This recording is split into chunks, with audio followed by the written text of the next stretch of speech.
Car radiator ஸ்லோவாக தான் சுற்றிட்டுருக்கு காரில். ஸோ அதுக்காக கைட்டு பார்த்தோம் என்ன ஆச்சுன்ட்டு. உள்ள ரேடியேட்டர் ஃபேனோட காயில் ப்ரெஷ்ஷு வந்து தேஞ்சிட்ருக்கு. இதுதான் அந்த ப்ரெஷ்ஷு. இந்த அளவுக்கு இருந்ததுன்னா ஓடும். 4 பாயிண்ட் இருக்கு இல்லையா, 4 பாயிண்ட்டும் டச் ஆனால் தான் ஸ்பீடாக ஓடும். ஸோ அதில் ஏதாவது ஒன்று தேஞ்சிருந்தால் கூட ஃபேனோட ஸ்பீடு குறைச்சிடும். இது வந்து அந்த தேஞ்சு போன ப்ரெஷ்ஷு. இதை எடுத்துகிட்டு இப்போ அந்த ஓரளவுக்கு நல்லா இருக்கிற ப்ரெஷ்ஷு போட்டுவிட்டோன்னா ஃபேனு கொஞ்சம் நல்லா வேலை செய்யும்.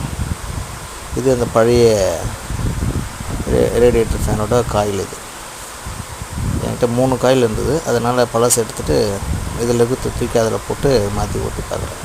இப்போ நல்லா ஓடுது. ஸோ ரேடியேட்டர் ஃபேனு ஒர்க் ஆகலை, ஸ்லோவாக இருக்குன்னா இதை செக் பண்ணி பாருங்கள். Thank you friends.